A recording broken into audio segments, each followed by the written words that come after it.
ஒரு வில்லேஜ் ஸ்டைலில் வெள்ளாட்டு கறியை வச்சு கறி குழம்பு எப்படி பண்ணலாங்கிறது பார்க்கலாங்களா. நல்லா கறியை சுத்தம் பண்ணி எடுத்து வச்சுக்கோங்க. பாருங்கள், ஒரு 2 to 3 டைம்ஸ் வந்து நல்லா அலாசி எடுத்து வச்சுக்கோங்க. கூடவே கொஞ்சம் கொழுப்பு எடுத்து வச்சுருக்கேன், அது ஃபைனலாக கறி குழம்புல போடுறதுக்கு. அப்புறம் வெங்காயம் உளிச்சு வச்சுருக்கேன். இது பார்த்திங்கன்னா உங்களுக்கு காரத்துக்கு ஏற்ற மாதிரி கொஞ்சம் வரமிளகாய் எடுத்து வச்சுக்கோங்க. கூடவே சோம்பு, சீரகம், மிளகு வறுக்கிறதுக்காக நம்ம எடுத்து வச்சுக்கலாம். இந்த வரமிளகா வச்சு எடுத்து வச்சுருக்கோம் இல்லையா, அதை போட்டு நல்லா வணக்கி எடுத்துக்கோங்க. அந்த பச்சை வாசனைலாம் போகிற அளவுக்கு வணக்கி எடுத்துகிட்டு அதை ஒரு பிளேட்டுக்கு மாற்றிக்கோங்க. ஆறுனதுக்கப்புறம் நம்ம கிரைண்ட் பண்ணிக்கலாம். நெக்ஸ்ட்டு நம்ம அறுத்து வச்சுருக்க வெங்காயத்தை போட்டு கொஞ்சம் எண்ணெய் விட்டு நல்லா வணக்கி எடுத்துக்கோங்க. அதை வந்து கோல்டன் ப்ரௌன் கலர் ஆகிற அளவுக்கு நல்லா வணக்கிக்கோங்க. அப்போ தான் அந்த வெங்காயத்தில் இருக்கிற பச்சை வாசனைலாம் போகும்.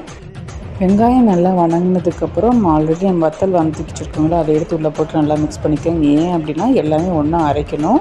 அந்த வத்தலை போட்டு நல்லா மிக்ஸ் பண்ணி விட்டுக்கோங்க. அது நல்லா வெந்ததுக்கப்புறம் நம்ம கொத்தமல்லி பவுடராகவே அரைச்சி வச்சுக்கிட்டோம். நம்ம அதெல்லாம் வந்து கொஞ்சம் சீக்கிரம் மிக்ஸ் ஆகி பச்சை வாசல் இல்லாததுக்காக ஒரு 4 டீஸ்பூன் வந்துட்டு நீங்கள் கொத்தமல்லி பவுடர் போட்டுட்டு நல்லா வணக்கி விட்டுக்கோங்க. நெக்ஸ்ட்டு நம்ம மட்டன் வேக வச்சுக்கலாம். மட்டன் வேக வைக்கிறதுக்காக குக்கர் எடுத்துக்கோங்க. அதில் நெய் இல்லைன்னா பட்டர் போட்டுட்டு அதுக்கு தனியாக நம்ம அரைக்கணும். ஏன்னா இது வந்து நம்ம சூப்புக்கு எடுத்து வச்சுட்டு மீதி இருக்கிற வேக வச்ச கறியை தான் நம்ம வந்து குழம்புக்கு எடுக்க போகிறோம். ஸோ மட்டன் போட்டு குக்கரில் நல்லா வணக்கி விட்டுக்கோங்க. நல்லா வணங்கினதுக்கப்புறம் நம்ம வந்து சீரகம், மிளகு, இஞ்சி, பூண்டு போட்டு நல்லா அரைச்சி ஒரு விழுது எடுத்து உள்ளே போட போகிறோம். இது நல்லா பாயில் ஆகி வரப்போ நமக்கு ஒரு நல்ல ஃப்ளேவர் கொடுக்கும். ஸோ அதோட கொஞ்சம் மஞ்சப்பொடி போட்டு நல்லா மிக்ஸ் பண்ணி கொடுத்து குக்கரை மூடி வச்சு ஒரு 5 to 6 விசில்ஸ் விட்டுக்கோங்க. இப்போ நம்ம ஆல்ரெடி வணக்கி வச்சுருந்தோம்ல, வெங்காயம் மத்தலெல்லாம் போட்டு அதை நல்லா தண்ணி விட்டு நல்லா அரைச்சி எடுத்து நைஸாக அரைச்சிக்கோங்க. அப்போ தான் குழம்பு வந்துட்டு எந்த திரி இல்லாமல் இருக்கும்.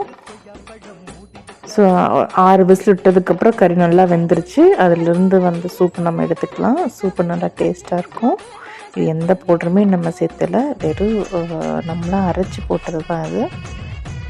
எகெயின் ஒரு கடாயில் நம்ம வந்து இந்த வெந்த கறியை போட்டுட்டு நம்ம அரைச்ச மசாலா போட்டு நல்லா பாயில் பண்ண விடுங்க.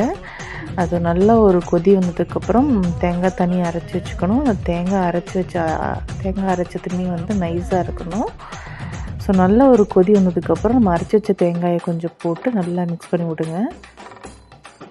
தேங்காய் ஊற்றுனதுக்கப்புறம் நல்லா ஒரு பாயில் வந்ததுக்கப்புறம் நம்ம தாளித்து கொட்டணும். தாளித்து கொட்டுறதுக்கு எகெயின் நம்ம வந்து தாளிக்கிறதுக்கு எண்ணெயில் சோம்பு, சீரகம், கிராம்பு, அப்புறம் பட்டை, அப்புறம் பிரிஞ்சி இலை இதெல்லாம் போட்டுட்டு நல்லா வறுத்தெடுத்து அந்த தாளிப்பு எடுத்து இந்த கடாயில் விட்டுருங்க. ஸோ ஃபைனலாக இது எல்லாத்தையும் சேர்த்து ஒரு 5 to 10 மினிட்ஸ் வந்து ஒரு சிம்மிலேயே பாயில் பண்ண விட்டுட்டு அந்த கொதி வரப்போ வந்து ஆஃப் பண்ணிவிட்டு நீங்கள் வேறு பாத்திரத்துக்கு மாற்றிட்டு சர்வ் பண்ணிங்கன்னா வச்சுக்கோங்க. அடாடா சூப்பராக இருக்குங்க. டேஸ்ட்டு பின்னிடும். இந்த மாதிரி வில்லேஜ் ஸ்டைல் மட்டன் குழம்பு செஞ்சு பாருங்கள், சூப்பராக இருக்கும்.